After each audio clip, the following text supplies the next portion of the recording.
All praises to Yahweh. All praises to Yahweh Shai. All praises for the Rakak Wadash. Double honors to the apostles, elders, and bishops of Great Millstone that have been and continue to teach the true gospel. Salute to the Akim spreading the true gospel on the streets and lanes of the city, on the highways and hedges, and on the World Wide Web. Much love to the humble Akwath, who learn silence with all subjection and are in righteous order under the men of Yahweh Yahweh Shai. This is the brother Raza from the Church of Philadelphia camp. And hey, Lord put on my spirit to go into faith and endurance, because that's what we need in these times. Because the devil is going to come down having great wrath, and you see it right now. You see the devil coming down having great wrath, trying to destroy everything before his time is up. And it's taking place right before our eyes. But the spiritual men, the men of the Lord, we just have to stay, 10 toes down in these scriptures and not worry about anything else, because that's what this devil wants you to do. He wants you to worry about what he's going to do. He wants you to worry about what he's going to say, what he thinks.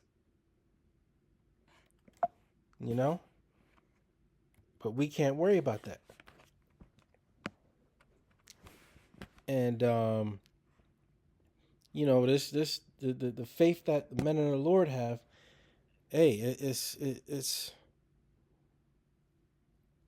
it's got to be strengthened by Yahweh Bashem Yahweh Shai, because we're just mere men.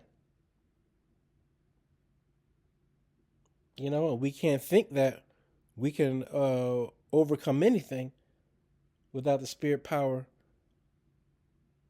mercy, and grace and mercy of Yahweh Bashem Yahweh Shai.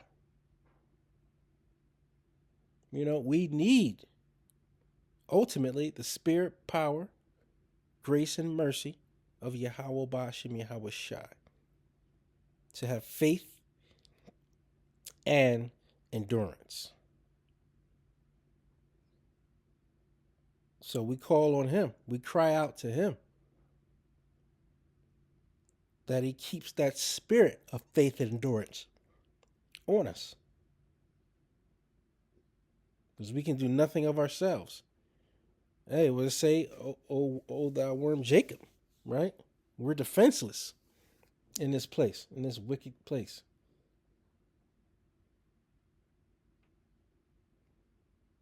And the Lord wants to test his men. Well, what you going to do? You going to try to fight yourself? Or are you going to call on Yahweh Bashem Yahweh Shai? I know I'm going to call on Yahweh Bashem Yahweh Shai, because he's the only one that can comfort a man of the Lord. Nobody else can do that. Not another brother. Not your camp. Not anybody in your household. Nothing. But Yahweh Bashem Yahweh Shai.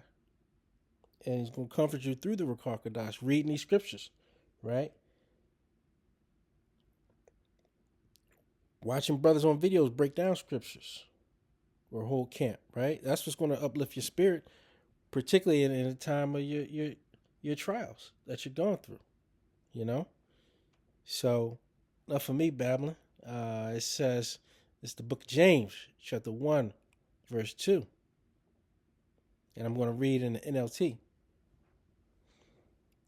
Dear brothers and sisters, when troubles of any kind come your way, consider it an opportunity for great joy. So we see trials and troubles come our way, and immediately we want to get down and ask the Lord, why? Why me, Lord? Why me, Yahweh? Why me, Yahweh Shai? Right? and not understanding that, hey, this is for a reason. And if you believe the Lord is in control of everything, then you count it all joy. You know, it says consider it an opportunity for great joy. Because if you believe the Lord has got you, then you know that, hey, something's coming up your way that the Lord is devising. Your enemies may think they have devised a plan against you, but the Lord has a greater plan that he's devising and that he's putting into action that you may not know. Well, you don't know, right? But what does the Lord say? My ways are not your ways. My thoughts are not your thoughts. You know, his ways and actions are too high for us to even contemplate what's happening. You know? And so, hey, we have to sit and be patient. Because, hey, as a man of the Lord, you have to understand you're going to go through these things. You know? I saw one video Apostle Jahar put up about this guy actually talking about the opposite of what I'm saying. This guy's talking about how much trials and tribulations he's been through ever since he's been telling people he's a Hebrew Israelite. So he said he can't take it anymore.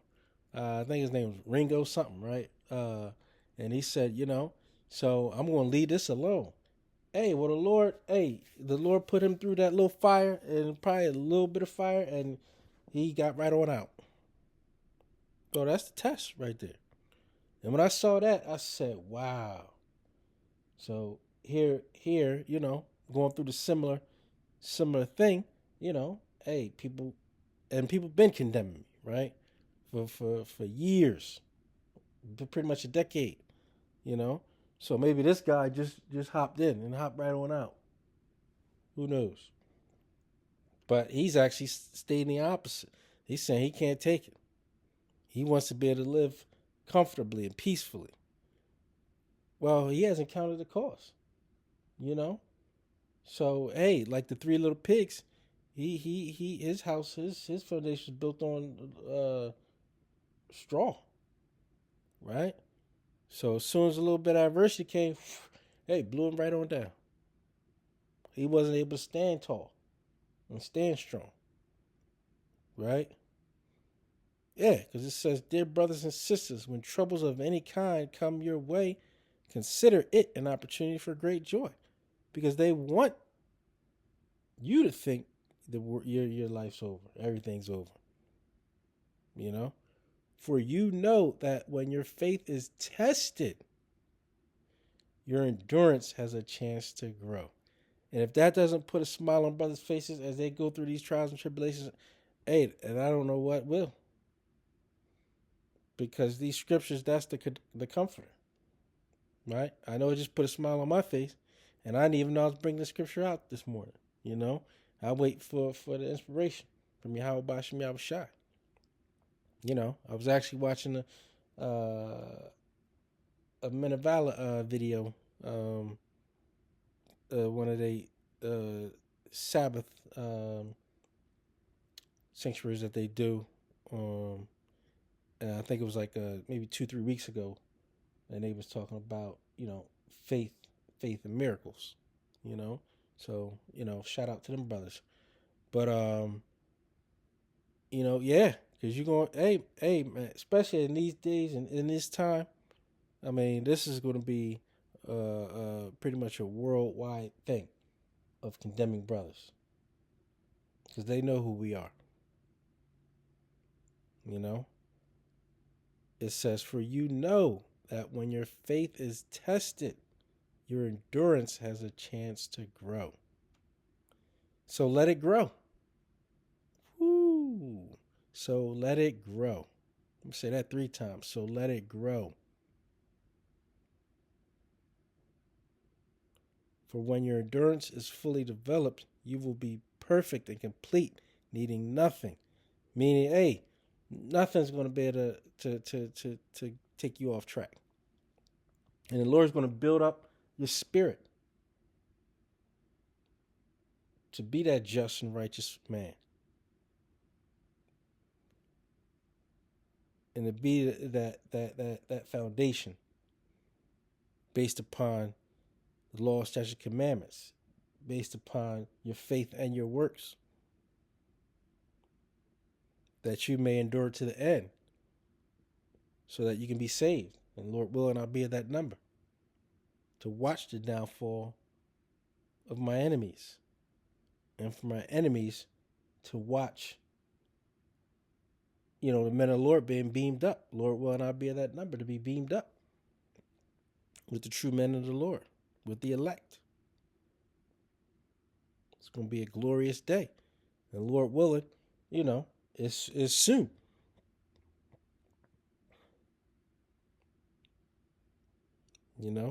But hey, faith and endurance.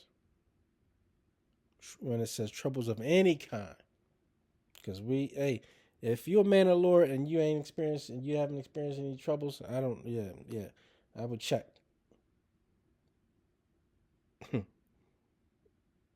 I would check something, because that's what the scriptures say we will endure. That's what the scriptures say, and that's what you read all throughout the scriptures with the prophets, right?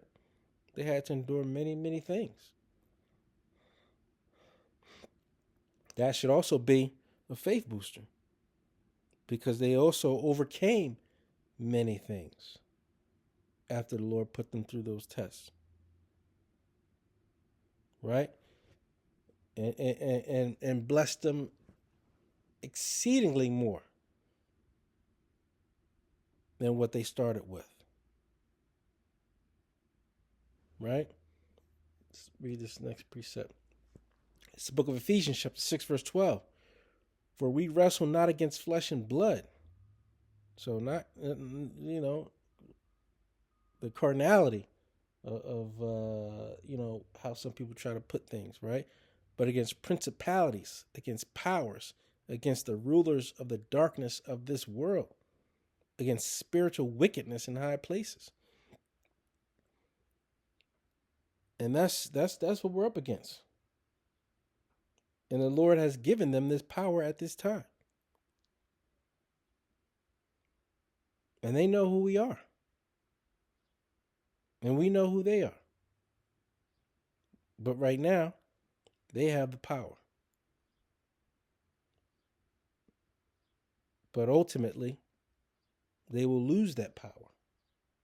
And the Lord will translate everything back to us, the Israelites, his chosen people.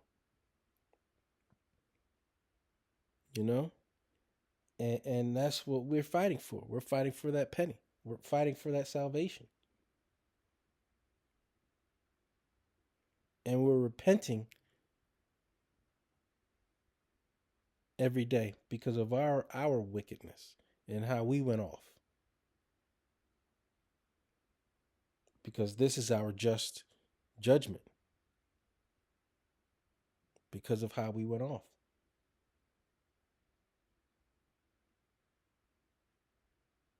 And so that comes at a cost. We were disconnected from our power source. That's the cost. We were judged heavily. That was the cost. We were taken out of our land. That was the cost. We were stripped of our language and our heritage. That was the cost.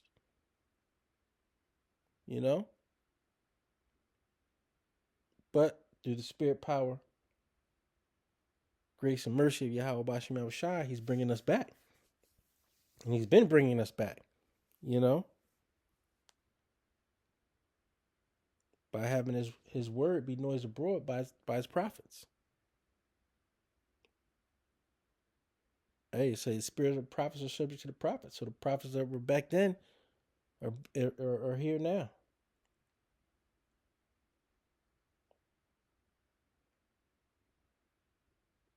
I mean, it's a blessing and a perfect gift to preach this word.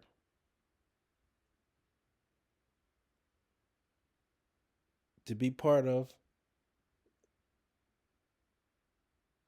the chosen. Lord willing, I'll be that number. But it's a blessing. It's a privilege. And that's why it's not about an individual person. It's about magnifying, glorifying the name of Yahweh Bashim El Shai and thanking him, the water Yahweh Bashim El Shai, for this blessing. You know? But we can't think that we're going to do something in this time. And we're not. We got to wait on Yahweh Bashim El Shai. How, Yahweh Shai, hey, he's going to crack them skies open. We're going to wait for him to crack them skies open. Vengeance is mine, saith Yahweh Bashim El Shai. And there's a lot to pay for. There's a lot for them to pay for. And that's why they're going to get a double cup, a double portion of what they've done.